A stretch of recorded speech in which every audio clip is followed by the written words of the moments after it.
പ്രവാചകന്റെ സഹാബത്ത് ചോദിച്ചു, നബിയെ കടം വാങ്ങിയിട്ടുണ്ട്, തിരിച്ചു കൊടുക്കാൻ പറ്റിയിട്ടില്ല നബിയെ. നബി തങ്ങൾ പറഞ്ഞു, നിങ്ങൾ അവന്റെ അരികിൽ പോകണം, അവനോട് ആ സമയത്തെ പറ്റി പറയണം, അവധി തെറ്റിയിട്ടുണ്ട് എന്ന് അവനെ ബോധ്യപ്പെടുത്തിയിട്ട് പറയണം, താങ്കൾ അല്പം എനിക്ക് സമയം നീട്ടിത്തരണം എന്നവനോട് നിങ്ങൾ അവനോട് പ്രതീക്ഷയോടെ സംസാരിക്കണം. അങ്ങനെ അവൻ സമയം നീട്ടിക്കൊടുത്താൽ നബി തങ്ങൾ ആ വ്യക്തിയോട് പറഞ്ഞു, നിനക്ക് ആ പൈസ സ്വതക്ക കൊടുത്തവന്റെ കൂലി അള്ളാഹു രേഖപ്പെടുത്തും. ആ സ്വതക്കയുടെ കൂലിയായിട്ട് അള്ളാഹ് എനിക്ക് രേഖപ്പെടുത്തും. നീ കൊടുത്ത വായ്പക്ക് എനിക്ക് സ്വതക്കന്റെ കൂലിയും കിട്ടും, വായ്പന്റെ കൂലിയും കിട്ടും. ആ പൈസ എനിക്ക് തിരിച്ചിട്ടേ ചെയ്യും. ആ മര്യാദ പോലും ഇന്ന് സാമ്പത്തിക രംഗത്ത് കാണിക്കാത്തവരുണ്ട്. വഞ്ചനയോടുകൂടി സമ്പത്തിൽ ഇടപെട്ട് ജീവിക്കുന്ന ആളുകൾ.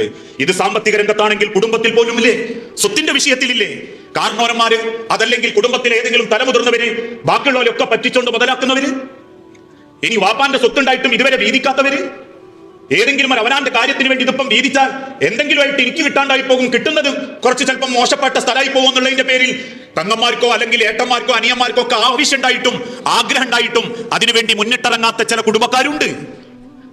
അതിന്റെ അത്യാവശ്യക്കാരായിട്ടും അവരുടെ പരിഗണിക്കാത്തവര്, പെങ്ങന്മാരെ പരിഗണിക്കാത്തവർക്ക് അവർക്ക് അർഹതപ്പെട്ടതായി മുതല്. അല്ലാതെ നമ്മളെ ഔദാര്യമായിട്ട് കാണരുത്.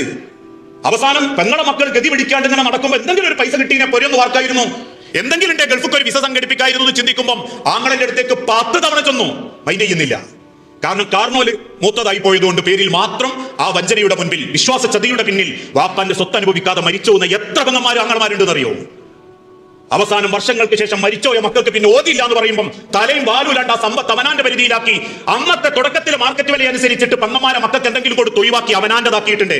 നിങ്ങളെ തലമുറയ്ക്ക് വേണ്ടി സമ്പാദിച്ചു വെച്ചതും കുടുംബത്ത് കൂട്ടിവെച്ചതും പച്ചത്തീയായിട്ട് പടച്ചോണ്ടെടുത്ത് നിങ്ങൾ വാരിത്തുന്നുണ്ടി വരും. അത് എത്ര മുതലുണ്ടെങ്കിലും ശരി, ആ വേദനിച്ചവന്റെ മനസ്സ് പരലോകത്ത് പടച്ചോൻ കണക്കിനെടുക്കും. ദുനിയാവ് കണക്കിനെടുത്ത് അങ്ങക്ക് വെട്ടപിടിക്കുക, ദുനിയാവ് കണക്കിനെടുത്ത് അങ്ങക്ക് കൊടുത്തു വിട്ട, ദുനിയാവ് ചോദിച്ചാൽ നിങ്ങൾക്ക് വിനയത്തോടുകൂടി മാപ്പപേക്ഷിക്കുക. പക്ഷെ പടച്ചോൻ വിചാരണക്കെടുക്കുന്നത് മരിച്ചിട്ട് മണ്ണടിഞ്ഞ് പടച്ചോന്റെ അടുത്ത് പുനർജീവിപ്പിക്കപ്പെട്ട അള്ളാന്റെ മഹിഷറയിലാണെങ്കിൽ ഒരു കാര്യത്തിനും നിങ്ങൾക്ക് ആ സമ്പത്തിന് പകരം കൂട്ടാൻ പറ്റൂല. നിങ്ങൾ ചെയ്യുന്ന ഒരു കാര്യത്തിന്റെ പേരിലും പടച്ചോന്റെ മുൻപിൽ നിങ്ങൾക്ക് അത് ലഘൂകരിക്കാനും പറ്റൂല. സയ്യിദുന ഉമർ ഇബ്നുൽ ഖത്താബ് ചോദിച്ചല്ലോ, മദീനത്തെ പള്ളിയിൽ പ്രവാചകൻ വന്ന് പൊരുത്തം വാങ്ങിയപ്പോൾ റസൂലിനോട് സഹാബത്ത് ചോദിച്ചു, നബിയെ തല്ലിട്ട് പൊരുത്തം വാങ്ങാനോ? നബി തങ്ങൾ അങ്ങനെയാണ് പറഞ്ഞത്, മൻ കുൻത ശതംതുലഹു ഇർളൻ ഫഹാദാ ഇർളി മൻ കുൻത ജലബതുലഹു ളുഹ്റൻ ഫഹാദാ ലഹരി. തല്ലേണ്ടവർക്ക് പെരടി നോക്കി തല്ലാം, വിളിക്കേണ്ടവർക്ക് എന്തും വിളിക്കാം. സഹാബത്ത് ചോദിച്ചു, എന്ത് ചോദ്യാ നബി? ഉമർ റളിയല്ലാഹു അൻഹു വാളൂരിയിട്ട് പറഞ്ഞു, റസൂലിന്റെ നേരെ ആരെങ്കിലും തല്ലാനോ ഉപദ്രവിക്കാനോ വന്ന ഓന്റെ കഴിക്കാൻ വിട്ടും.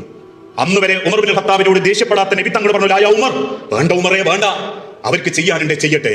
എന്നിട്ട് ഉമറിനോട് റസൂൽ സല്ലല്ലാഹു അലൈഹി വസല്ലം തിരിച്ചു പറയുന്നുണ്ട്, ഉമറേ, നാളെ പടച്ച റബ്ബിന്റെ മഹ്ശറയിൽ അല്ലാഹു മുഹമ്മദിന്റെ വിചാരണക്കെടുക്കുമ്പോൾ ആദ്യം വിളിച്ചു ചോദിക്കുന്നത് അടിമകളോട് മുഹമ്മദ് കാരണം മനസ്സ് വേദനിച്ചവരോ അന്യായം കിട്ടിയവരോ ഉണ്ടോ എന്നായിരിക്കും.